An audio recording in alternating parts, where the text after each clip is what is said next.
Yes, indeed, Melrose knows exactly what it takes to win at this particular motor racing venue. The cars are now back on the circuit for their warm-up lap prior to the start of race 2 in round 2. Another 10-lap journey. Let's take a look at the grid based on how they finished in the first event. Rose, Dillman, Donoghue, McCarthy. Conway will start from 5. Gary Wilmington, Gavin Monaghan, Neil Shembry, Tim Slako, Bill Attard. Then Don Pulver, Richard Mork, Gary Cannon from Tasmania, and also Middleton rounds out the field. And a field of 14 cars for this second event, a 10-lapper, and Melrose will be desperately keen to go on with the job after scoring maximum points in the opening event. Dillman beside him. They now go racing. Dillman and Rose got away on equal terms. Now Conway from the third row of the grid in the red and white car has had a sensational start. In fact, he might finish up second here if he can get the run on Peter Dillman. Melrose is going to charge across the top, the race leader first time round.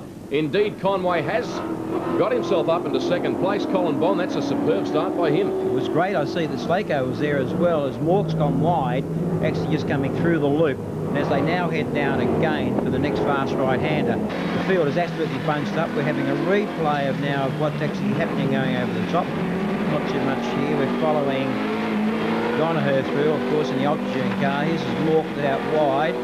Oops, a little bit of a push there and a shove, but he's pushed him off the road, but he's fine. And as they're heading down to the stop-go corner for the first time. On the replay, it's interesting. You say not much there. It's easy for you to say. You've sat in these cars for a lot of years. For me, that is no place for the faint-hearted, I can tell you, when they're rubbing paint like that.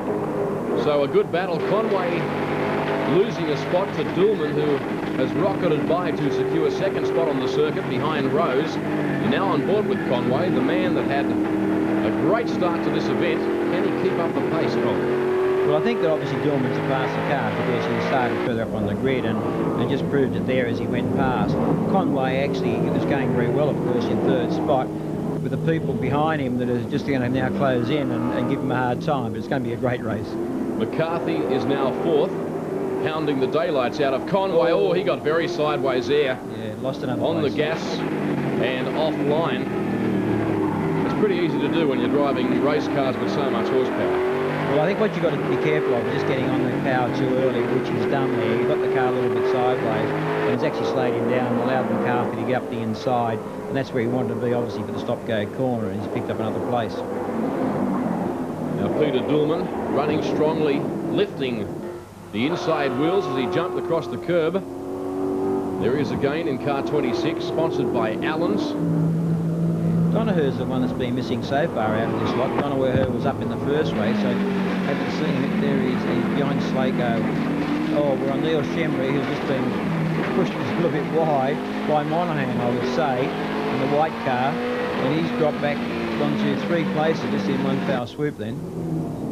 Uncompromising racing, the order of the day at Amaroo Park Raceway. Well, Richard Mork has struggled just a little this weekend by his own admission, and Joe Gardner caught up with him a short time ago. It's not real good, but we've got a few things in the fire, and we have been speaking to a few people. I wish they were here, but they aren't, and we're battling, but we'll be there. You know, we're having a go.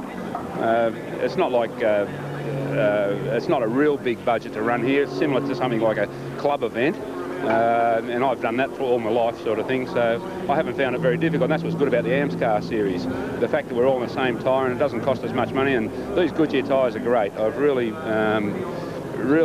very impressed. I've run on Dunlops and what have you, but these things are just terrific, fantastic. And Richard Mork, Colin Bond makes a good point there about the controlled Goodyear tyre that all of these drivers are racing on. A real first for Australian touring car racing. Well, it is. I mean, it happens in a lot of other categories of sport, Formula Ford and so on, and it makes it a lot even or more fair, I suppose, for the competitors. The tyres which we've chosen, actually, the Goodyear tyres, they're reasonably hard compound, but they keep up a consistent time the whole day, and lots of drivers have been finding that right at the end of the day they're capable of doing the same times that they qualified on. I think that's a big plus. Great battle there between Conway and Donoghue. Truster enjoying the action from the Amscar series as Don Pulver has a problem here. We'll now take a break. Make sure you stay with us.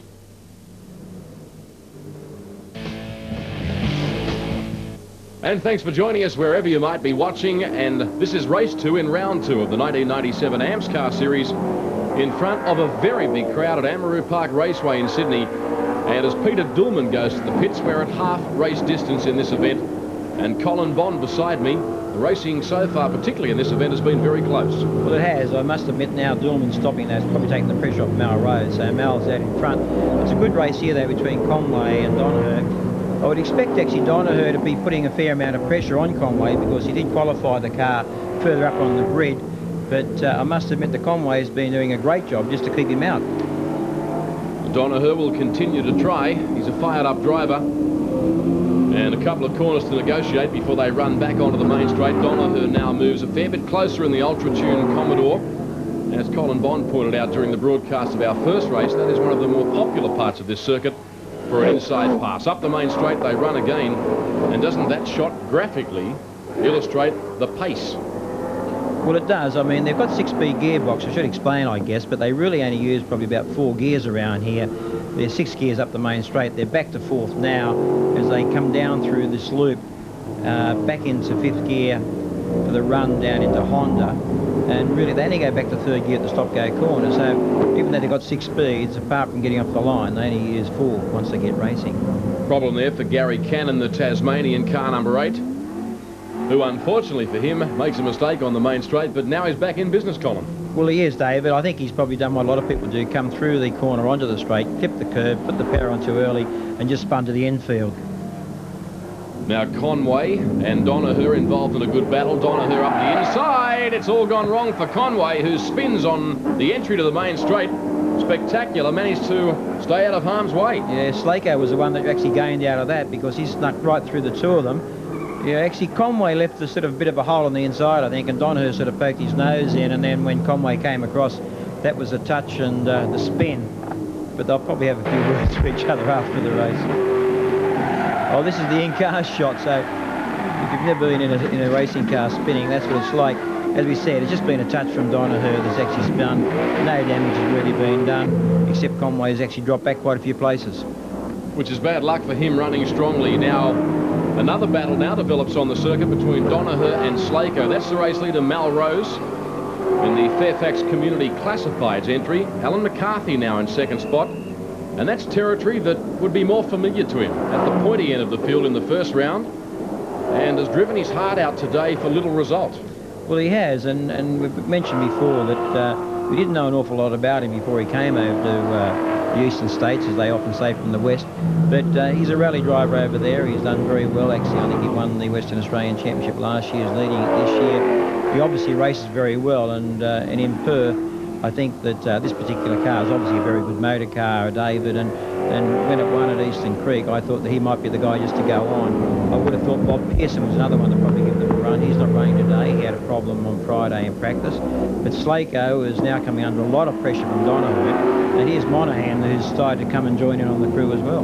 Good battle between these three. Just quickly, Colin, a point you allude to the rally driving experience of Alan McCarthy. As most people listening would know, you were a 3 times Australian rally champion. It obviously stands you in good stead for racing on the asphalt. Oh, I think that, you know, if you can drive it on the dirt, you can drive it on the bitumen, that, and a lot of drivers have proven that, David, over the years. But it's certainly, I think it's great. Slako, for argument's sake, here now in his final lap. There's also a person that's done a lot of laps around a lot of circuits. All right, so this battle is going to be keenly contested right down to the checkered flag. The man out in front, Melrose, is assured of a victory in this second event, barring mechanical failure. He's only about a half a lap away from home. And Slako's got the indicator on, the right blinker on the car. Donoher runs behind him. That might be confusing Donoher just a little bit. Here's Melrose onto the main straight, checkered flag on display. And it's 2 starts for 2 wins. Melrose today, Alan McCarthy home in second. Oh, as Donoher has a shot at Slako, but it's not going to do it. But Shamry is going to get through the inside of Monahan, yes. So that's the way they'll finish, with Slako, then Donoher, followed by Shembry and Gavin Monahan. But Melrose, what a day for him so far. He's been absolutely dominant, and he'd be well pleased with that after a very disappointing opening round at Eastern Creek a short time ago. And Melrose is now in the pits with Joe Gardner. We're now with Melrose, the winner of race 2. It's 2 in a row, Mel. Well done. Yeah, thanks, Joanne. As I said to you before, I wanted to repeat what Alan McCarthy did to me at Eastern Creek. It's starting to happen. One more to go. The Fairfax Community Classifieds Commodore, it's got the pace. The tyres are still good. We're going to do a little bit of work to the car. I think we'll be right. I'm not being overconfident. I just know the car's good. We've been here before. And as you were rightly saying, the next race is going to determine who's on top of the point score, either you or Alan McCarthy. That's correct, yeah. I had that failure in the third race at Eastern Creek where I had a cut tyre and it put me out and I got no points, and Alan went on to win. You know, we hope that we can have a win and Alan doesn't get many points, but if he for some reason doesn't get any points, we are dead set even, and then we can go on to the third and the fourth round. So when we get to the Bathurst weekend, on the October long weekend, for the final, it's down to Ford versus Holden. Let's now take a look at the point score at the completion of race 2 in round 2. Alan McCarthy still leads on 77, Rose 59, Donaher close behind on 56, then Shembry and Bob Pearson, who's not with us this weekend unfortunately, 6th in the point score. At this stage is Tim Slako, then Peter Dillman, Bill Attard, Gary Wilmington and Kevin Waldock, still in the top 10 at this stage of proceedings on 14 points.